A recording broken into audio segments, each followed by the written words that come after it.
Fala aí galera do Podvets, tudo bem? Sejam muito bem-vindos a mais um episódio. Estou muito feliz de estar aqui fazendo a cobertura aqui no CBA 2022. Estou aqui fazendo um episódio hoje e eu tenho um pedido muito importante para vocês, tá? Para quem talvez está entrando aqui no canal a primeira vez ou já entrou e ainda não se inscreveu, tem um botão embaixo aí vermelho escrito inscrever-se, que é muito importante que vocês se inscrevam, tá? Também aperta aquele botãozinho que é o joinha, para ajudar a gente a levar essa mensagem a mais pessoas, tá? Que é a nossa proposta aqui. Então, ajude a gente, que a gente também está com problema de transmissão aqui com a internet e tal. E peço que vocês entrem no grupo de WhatsApp para a gente conseguir entregar esse material aqui mais rápido, tá?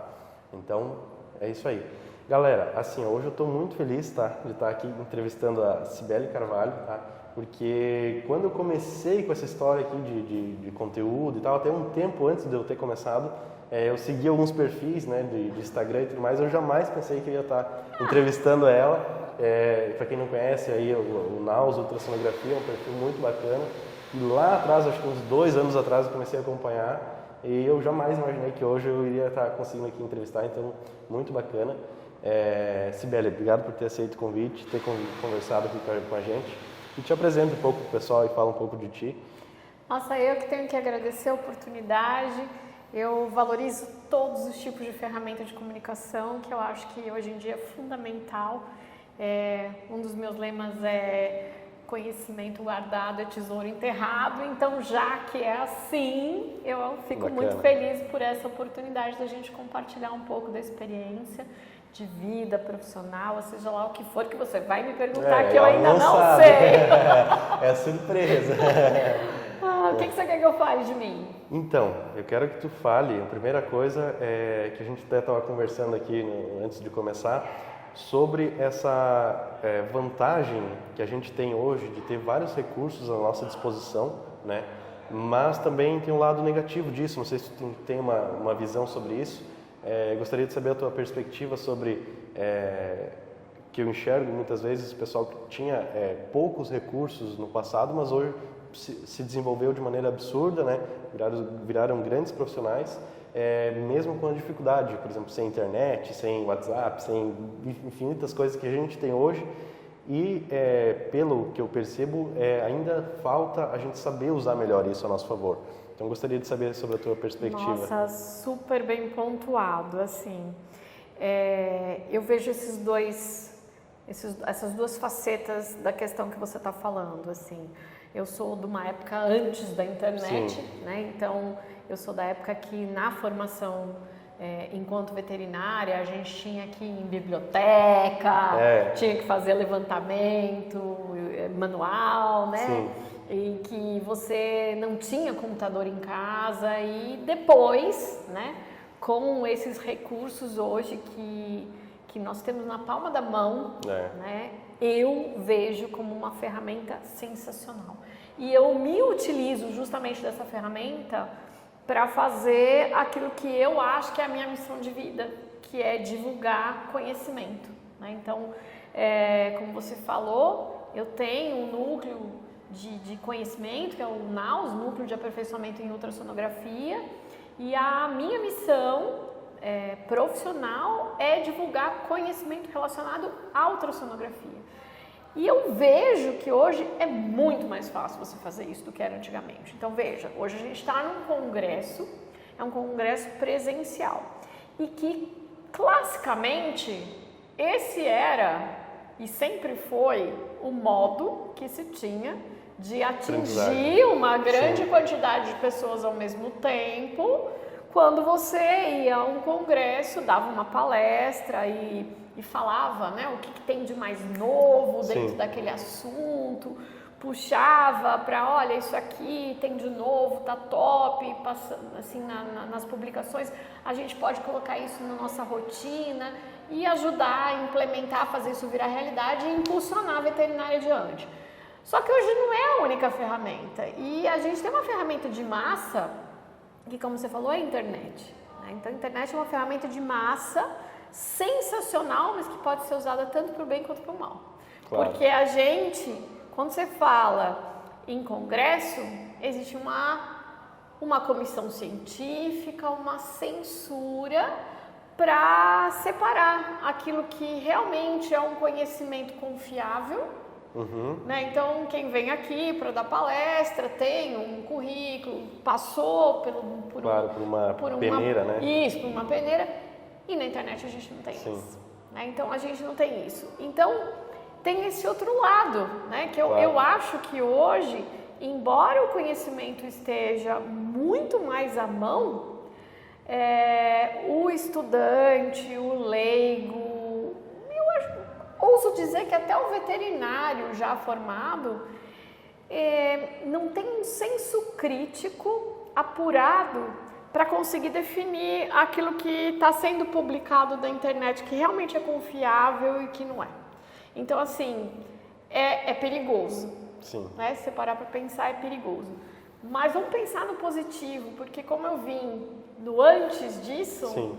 Eu acho que tem muito mais coisas positivas do que negativas. Claro. A gente tem que, talvez, trabalhar mais esse lado do senso crítico, de dar ferramentas para o profissional veterinário, para o estudante e até mesmo a nível de sociedade, né, para a população se armar com informação também para poder saber o que é confiável, o que não é confiável dentro dessas publicações. Show de bola. E como que a gente desenvolve esse senso crítico? Como que a gente, quem está ouvindo, quem está assistindo aí, acompanhando, talvez, às vezes se sente um pouco perdido, às vezes se sente um pouco frustrado em relação a muitas coisas, como que a gente consegue direcionar isso para causar essa evolução? Eu acho que essa é uma outra questão bem complicada, Juan, porque... Só pergunta difícil. Só pergunta difícil. Tudo bem. Você é uma pessoa que gosta de falar.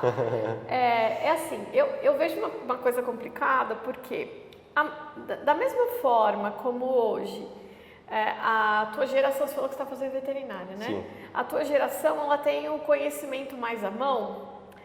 Isso acaba criando uma sensação de comodidade para a situação, entendeu? Então, assim, eu tenho conhecimento na minha mão, então a hora que eu quiser, eu vou lá buscar, entendeu? E diferente do que era a outra geração anterior, que tinha que fazer o movimento de ir buscar, e é justamente nesse movimento de ir buscar a informação que se desenvolve o senso crítico. É por comparação, é por conhecimento. Então, eu não consigo entender isso para tudo, tá? A gente está falando de conhecimento técnico, mas acho que isso de uma forma geral. Quando você lê muito, você busca muita informação, você começa a pontuar, você começa a fazer comparações, né? Não, mas espera aí, fulano falou isso, mas quem é fulano? Ciclano falou outra coisa, mas quem é o ciclano? E aí você desenvolve esse senso crítico. Então a gente acaba chegando meio que num ciclo vicioso. E quanto mais você vai em busca da informação, mais desenvolve conhecimento e mais tem poder de discernir aquilo que é o correto daquilo que não é tão confiável. Mas, por outro lado, tem uma geração inteira que tem esse conhecimento na mão, que tem o poder na mão e que justamente por essa comodidade não vai em busca do conhecimento. Sim. E só fica scrollando, né? Sem na verdade ir a fundo. Hoje isso é tão complicado que, por exemplo, você trabalha com mídia, é um super desafio você prender a audiência por muito tempo. Porque as pessoas, elas estão todas fast. Então, assim, tudo tem muita opção também, né? Tem que a ser concorrência é muito grande, né? E aí, assim, tem que ser alguma coisa que chame muita atenção para prender, entendeu? Para o cara ficar ali escutando. Ai, nossa, já bate ali 15 minutos de áudio. Ai, eu não vou ficar escutando 15 minutos de áudio, entendeu? Se os primeiros 15 segundos forem legais... Daí continua. Mas 15 segundos... Hoje em dia se fala em 5, é menos ainda. Na primeira aparência. Os primeiros 5 segundos tem que captar a atenção da pessoa. E será que todo mundo tem esse poder de síntese, de captar assim, esse poder magnético? É difícil porque a concorrência é muito grande, né? Super. Hoje, se tu pegar, tem vários perfis de vários tipos de conteúdos diversos, né? Então é um pouco complexo isso. Mas e assim, eu queria perguntar para ti o que tu acha que falta nesse contexto todo, principalmente no segmento que tu está trabalhando, assim, né? A ultrassonografia, enfim, o que está faltando nos profissionais ainda? O que a gente precisa desenvolver? Olha, eu vejo também que eu acho que é uma outra característica da geração é o senso de imediatismo, né? Então, as pessoas, elas querem tudo para ontem. Como se fosse possível você pegar um chip enfiado na sua cabeça e passasse, no meu caso, né, fazer ultrassom, Sim. interpretar os exames e escrever relatório e todo o conhecimento. Pegar por osmose o conhecimento aqui, né? Eu falo, bom, agora você pegou o chip e plom. Eu vou pegar aqui também. Né? Então, Uma plaquinha, enfiou, fez o download da informação, pronto, tô pronto para fazer o exame. E não é assim. Né? Então eu vejo as pessoas tentando pular alguma dessas fases, né, para chegar lá no final do jogo, e não tem como pular fase, cara. Para chegar nessa... Na expertise. Sim. Né? O processo é longo. Então, eu acho que hoje o processo é mais curto do que era na minha época, justamente por essas facilidades de acesso ao conhecimento. Então, se você considerar quando eu comecei a aprender a fazer ultrassom, eu tive que fazer uma outra via, porque não se fazia ultrassonografia em veterinária, então eu tive que aprender em gente, para depois trazer a técnica e ver o que é que tinha de semelhante na parte da anatomia, na parte da fisiologia, na parte das patologias. Então, assim, foi um processo bem mais longo. Sim, desculpa te interromper, então você foi uma das primeiras pessoas que começou a... E agora você vai saber a minha idade.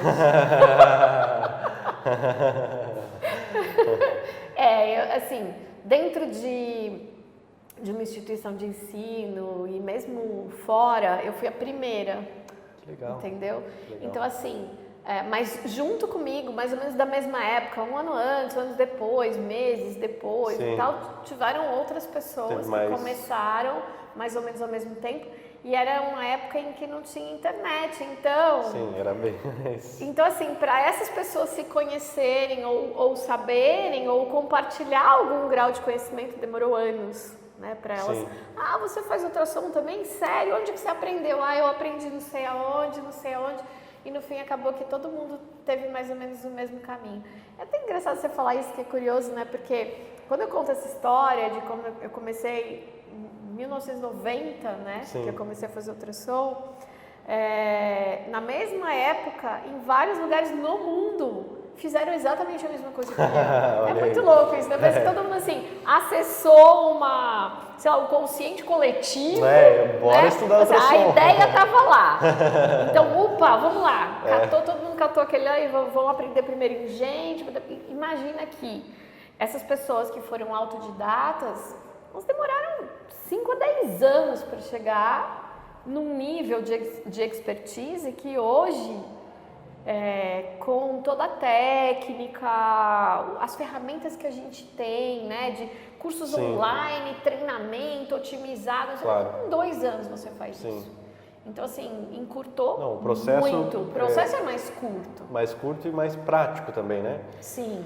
Mas, assim, isso é em relação ao que é oferecido por profissional, mas em relação ao que o profissional tem que fazer. O que tu acha que o profissional precisa desenvolver? É exatamente isso que eu falei. Tem que fazer um movimento de ir em direção e sem atropelar, né? Eu acho que para tudo na vida a gente tem que se conhecer muito bem, né? Eu acho que você pode ter habilidades diferentes das minhas e independente das suas habilidades cognitivas, técnica ou de comunicação, a gente pode escolher fazer exatamente a mesma coisa e o meu caminho não necessariamente vai ser igual ao seu, né? Assim como aquilo que é onde eu cheguei hoje, né? Não precisa necessariamente ser um modelo que todo mundo vai ter que seguir. Tem que seguir, claro. Entende? Então eu acho que isso é o primeiro passo.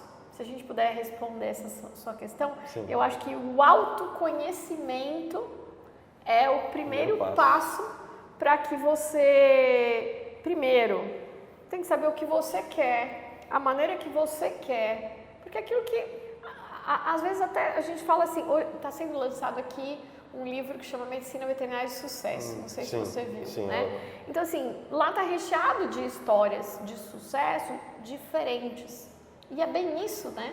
Aquilo que de repente é o sucesso para mim pode não ser o para você. Mesmo você resolvendo trabalhar na mesma área que eu. Sim. Né? E o meu caminho pode ser um caminho diferente do seu.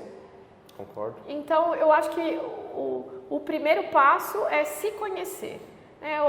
A maneira como a gente faz faculdade de veterinária, né? A gente vê os amigos, às vezes, gente, assim, o desempenho super... Nossa, cara, tirou 9 na prova. O outro tirou 9 na prova e não estudou. O que tem de diferente? Um é mais inteligente que o outro? Não. É a maneira de absorver esse conteúdo, né? Então, eu acho que já faz parte, durante a própria graduação, esse nível de conhecimento. Como é que você aprende? Você sabe como você aprende? Vamos mudar isso. Você sabe como você aprende as coisas? Então, eu comecei a desenvolver melhor isso, tá? Com o passar do tempo e tentando, assim, buscar jeitos diferentes e jeitos que eu achasse melhor para aprender. Por exemplo, eu aprendi a absorver muita informação por áudio.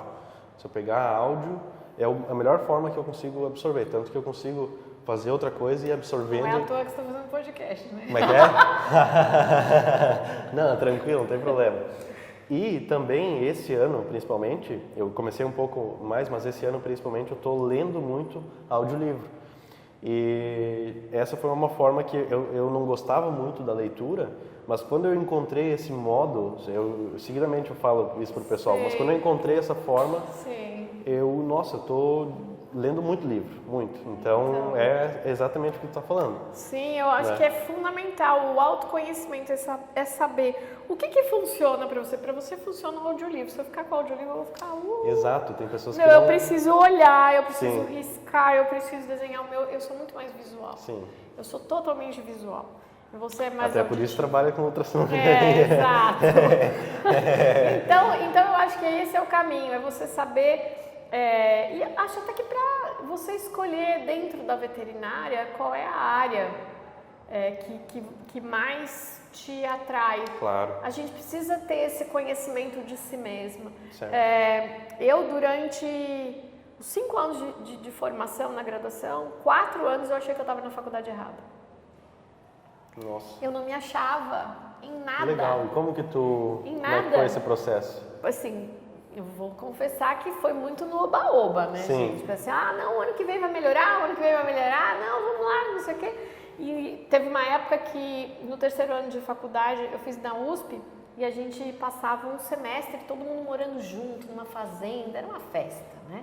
E foi isso que me prendeu até o 3º ano de faculdade.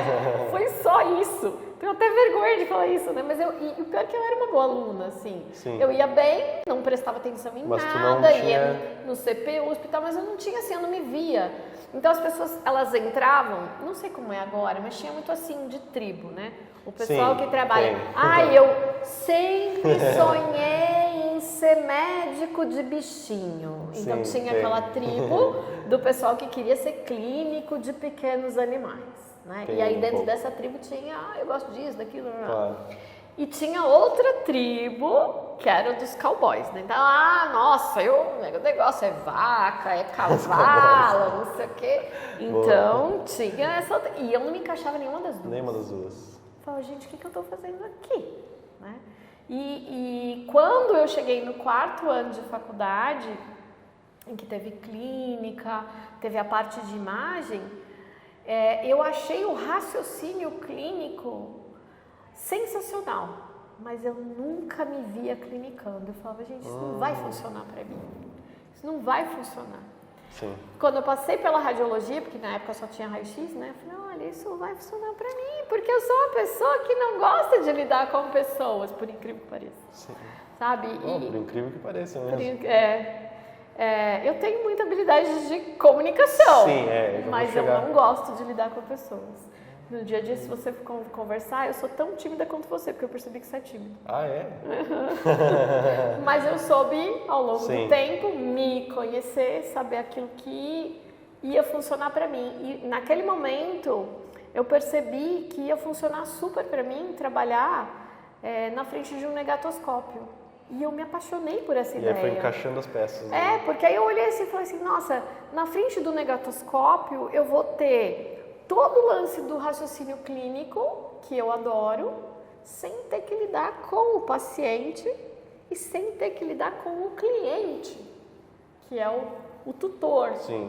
Então, naquele momento, eu falei, é isso que eu quero da minha vida.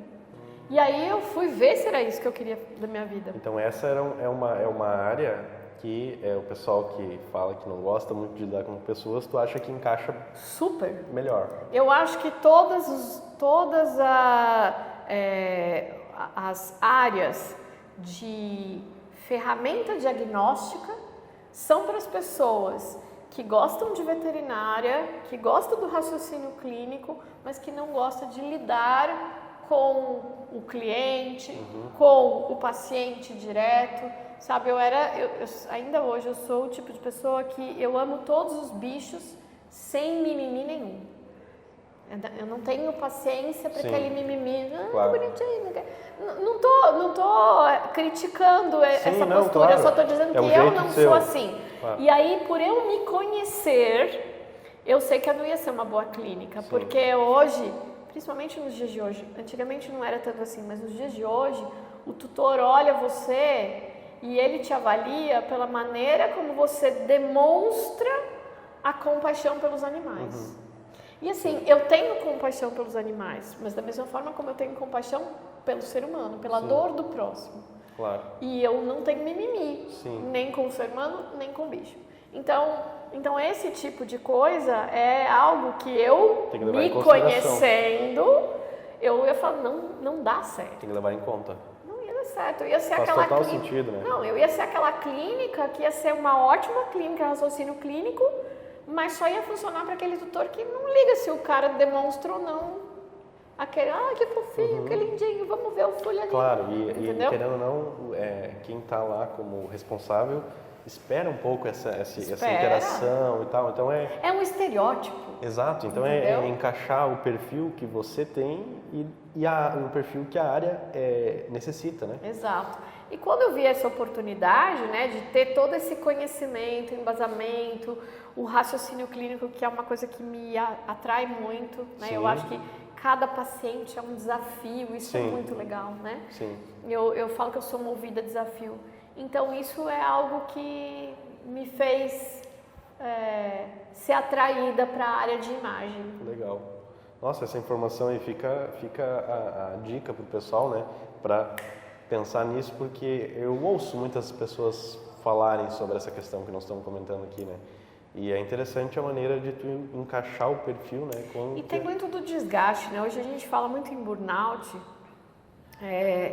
e as pessoas que chegam a esse ponto, na minha opinião, são porque elas não conhecem o seu próprio limite. Sim. E essa é uma informação mega importante. Eu acho que você precisa se conhecer, para você saber até onde você pode lidar com pressão, até onde você pode lidar com um nível de responsabilidade de trabalho, com lidar com a dor do próximo.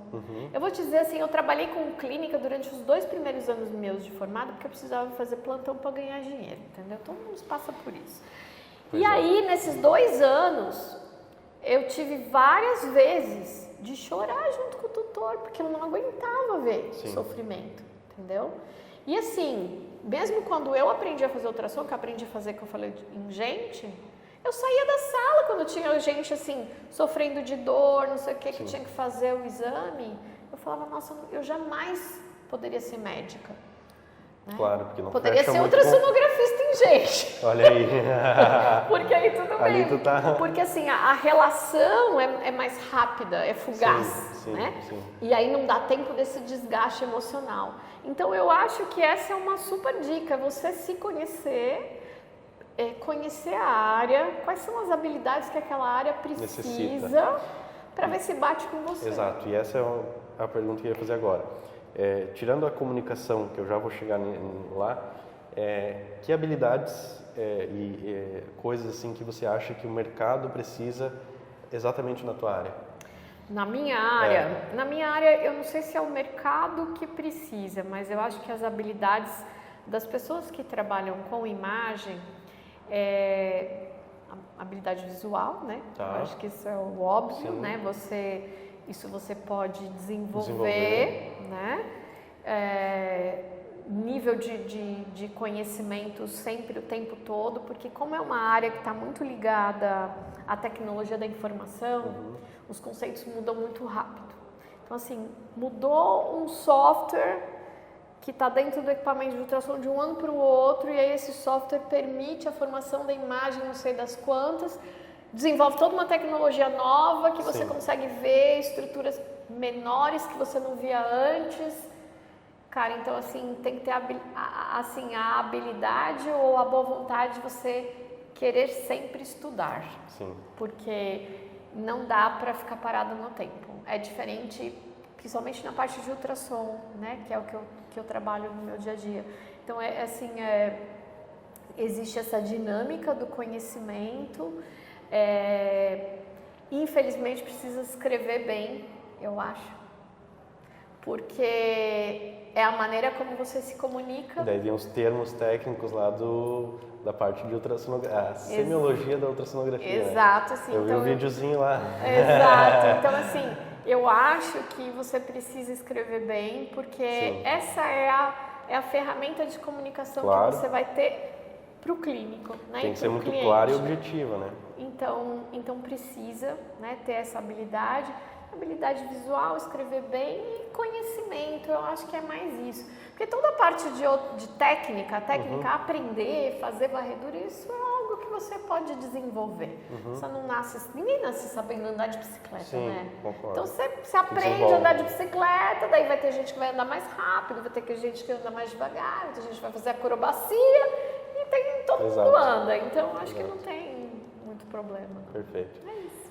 Agora, assim, a pergunta é, o quanto que você acha que a comunicação ajudou para te trazer até onde você está hoje? Muito. Que é a sua comunicação. Eu assim... Que é muito boa, por sinal. Obrigada. Olhando os vídeos, olhando um pouco ali a palestra, é muito boa mesmo. Então, eu era uma criança super tímida do tipo de não falar. Então, era algo que durante a minha infância inteira, até a adolescência, me impediu de ter amigos, sabe? Então, assim, isso até foi uma das coisas pelas quais eu escolhi veterinária. Interessante isso, né? Porque, assim, eu sempre gostei muito da parte de biologia, né, da parte de medicina, assim, do sentido de entender a vida, né? E mesmo a parte de física, química, eu gostava muito de tudo isso. Sim. Mas eu não me via trabalhando em nenhuma área de ciências da vida que eu tivesse esse embate de gente com gente. Sim. Então, de uma maneira muito ingênua, né, gente? Porque eu vejo isso nos alunos que entram de veterinária, falam assim, eu escolhi veterinária porque eu não gosto de lidar com gente. Doce inocência, né? E aí... Tenta na imagem, né? Então, quando eu entrei na mesmo veterinária, mesmo assim, é aquela coisa do autoconhecimento, e eu tenho um lado meu pessoal de desenvolvimento pessoal, né? Que eu acho que é outra coisa diferente do profissional, em que eu fui buscar me modificar nesse sentido. E daí eu fiz curso de teatro, curso de oratória, entendeu? Então eu investi nesse lado, independente do que eu fosse fazer na vida, Claro. porque era algo que me dificultava no sentido de me comunicar. Então assim, não adianta nada você ser uma pessoa super inteligente, super culta e pra você. Beleza, galera, esse foi mais um Podvetes aqui no CBA 2022, na cobertura do Congresso Brasileiro da Anclivepa, e esse episódio foi com a nossa convidada Cibele Carvalho. As suas redes sociais vão estar nos links aqui na descrição lá embaixo, e não se esqueça de se inscrever no nosso canal, tá? Isso é muito importante para a gente mandar essa mensagem adiante, e a gente tem projetos incríveis aí para os próximos meses e próximos anos, então vale muito a pena você acompanhar a gente. Também nos sigam nas nossas redes sociais, @Podvetes. Esse foi mais um episódio, até a próxima, abraço. E é isso aí, tamo junto e é só começo.